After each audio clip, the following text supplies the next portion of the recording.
مدنی مینار خوبصورت، شاندار، قدیم اور جدید طرز کے مینار، RCC سیمنٹ کے 6 فٹ سے لے کر 60 فٹ تک کے مینار اور جالیاں اب نئے ڈیزائن میں، مضبوط اور خوشنما مینار، محراب، منبر اور مساجد میں نماز کے اوقات کے لیے ڈیجیٹل واچ کی تعمیر کے لیے آج ہی رقم پیدا کرے۔ مدنی مینار، ہاگرگر روڈ، گلبرگہ۔ پروپرائٹر غلام نبی۔ کانٹیکٹ 8197867426۔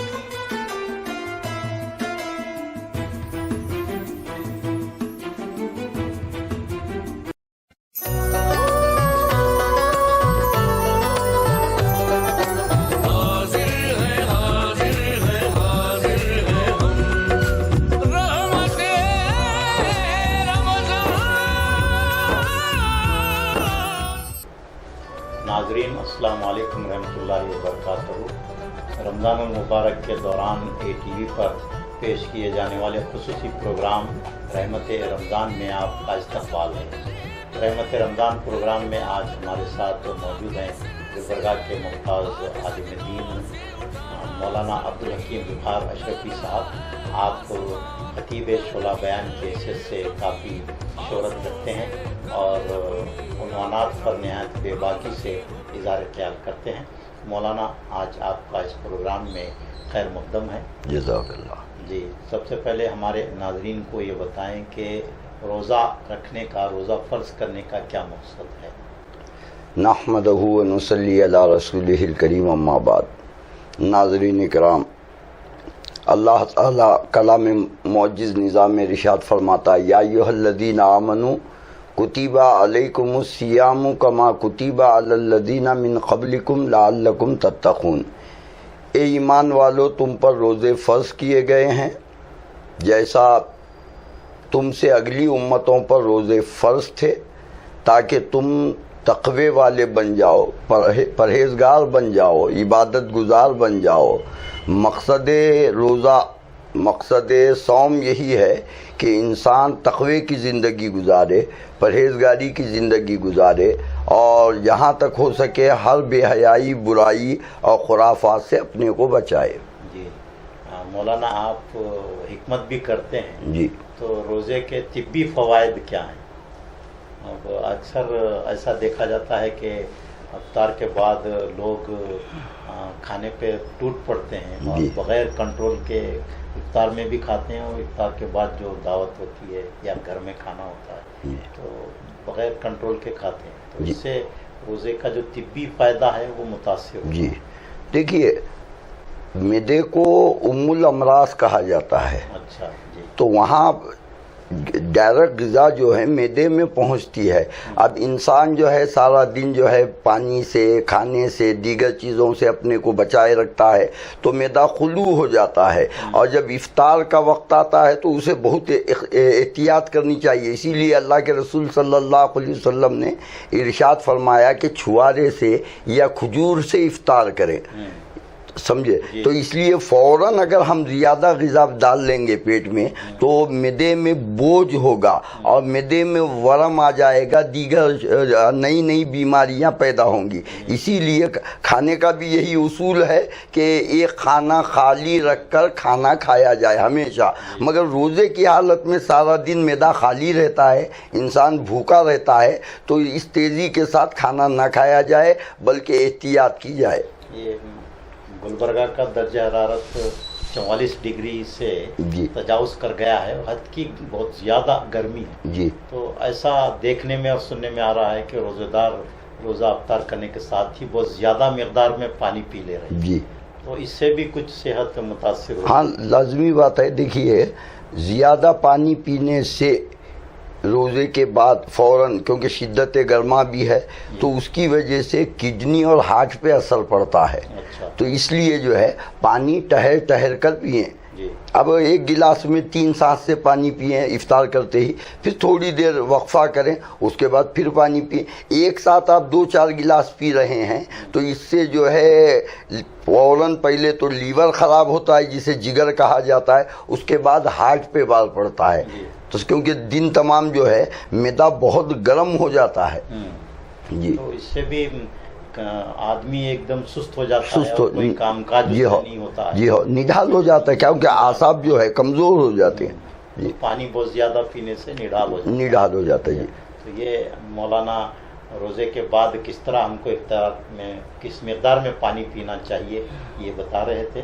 مولانا رمضان المبارک کے 3 عشرے بیان کیے گئے. جی. ان کی کیا فضیلت ہے؟ دیکھیے اللہ کے رسول صلی اللہ علیہ وسلم نے ارشاد فرمایا کہ پہلا عشرہ رحمت ہے جس میں رحمت کا نزول ہوتا ہے. دوسرا عشرہ کہتے ہیں دہے کو. تو ہاں 10 یکم رمضان سے 10 رمضان تک پہلا عشرہ ہے اس میں رحمت کا نزول ہوتا ہے تو یہ رحمت کا عشرہ ہے. دوسرا عشرہ مغفرت کا ہے. اللہ تعالیٰ اپنے بندوں کے گناہوں کو معاف فرماتا ہے. تو وہ جو ہے 11 رمضان سے 20 رمضان تک ہے. تیسرا عشرہ جہنم سے نجات کا ہے چھٹکارے کا عشرہ ہے. تو وہ جو ہے 21 رمضان سے 29 یا 30 رمضان تک ہے. تو تیسرے عشرے کی فضیلت بھی زیادہ ہے اس لیے کہ اس میں تلاش شب قدر بھی ہے اس میں اعتکاف بھی ہے سارے معاملات ہیں. تو تیسرے عشرے کی فضیلت بھی زیادہ ہے. تو ویسے پورا مہینہ رحمت و برکت کا مہینہ ہے مگر پھر اللہ کے رسول نے مزید انوار و برکات اس میں عطا فرمائے. جی ناظرین ہم یہاں ایک مختصر وقفے کے لیے رکیں گے. وقفے کے بعد مولانا وقار اشرفی صاحب سے گفتگو جاری رہے. حدیث نبوی صلی اللہ علیہ وسلم. حضرت ابو ہریرہ رضی اللہ تعالیٰ عنہ کا بیان ہے کہ رسول اللہ صلی اللہ علیہ وسلم نے فرمایا جب رمضان کی پہلی رات ہوتی ہے تو شیطان اور سرکش جنات باندھ دیے جاتے ہیں. دوزخ کے دروازے بند کر دیے جاتے ہیں اور ان میں سے کوئی دروازہ نہیں کھولا جاتا. جنت کے دروازے کھول دیے جاتے ہیں اور ان میں سے کوئی دروازہ بند نہیں کیا جاتا. اور منادی کرنے والا آواز دیتا ہے اے خیر کے متلاشی آگے آ اور اے شر کے متلاشی رک جا. اور یوں اللہ تعالیٰ کئی لوگوں کو جہنم سے آزاد کر دیتا ہے. اور رمضان کی ہر رات ایسا ہی ہوتا ہے.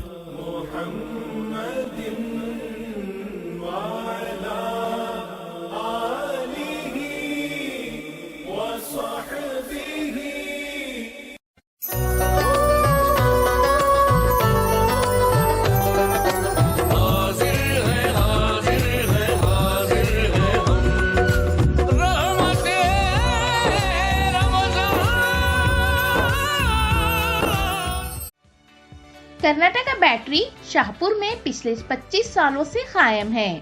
کرناٹکا بیٹری کی مختلف برانچز گلبرگہ اور یادگیر میں بھی موجود ہیں. واجبی داموں میں عمدہ قسم اور برانڈ کے بیٹریز آپ کو صرف کرناٹکا بیٹریز میں ملیں گے. لیف فاسٹ اور ایکسائٹ کمپنی کے 2 ویلر 4 ویلر UPS انورٹر اور E rickshaw batteries Karnataka batteries میں دستیاب ہیں. جلد ہی تشریف لائیں. Karnataka battery opposite KMF dairy Humnabad road Kalaburagi. مزید تفصیلات کے لیے ربط پیدا کریں proprietor Imtiyaz Ahmed. Contact number 9740231498 9448427634. Fine Art Designer, a complete menswear, exclusive for suits and sherwanis. Ready made tellers and textiles. شہر گلبرگہ کا قدیم اور مشہور ملبوسات کا مرکز فائن آرٹ ڈیزائنر. 1972 سے فائن آرٹ ڈیزائنر گلبرگہ میں شاندار اور عمدہ ملبوسات کے لیے نامور مرکز ہے. شادی عیدین تہوار اور تقریبات کے لیے ریڈی میڈ کپڑوں کی خریداری کرنے آج ہی تشریف لائیں. Fine art designer. Sherwani coat jacket jeans pants shirt T shirt کا شاندار اسٹاک. بچوں اور بڑوں کے لیے بالکل لیٹسٹ اسٹاک. ریڈی میڈ کپڑوں کے ساتھ ساتھ belts perfume footwears fine art designer میں دستیاب ہیں. فائن آرٹ ڈیزائنر ایک complete menswear. Fine art designer کے اس انداز کا جس میں تمام ورائٹیز.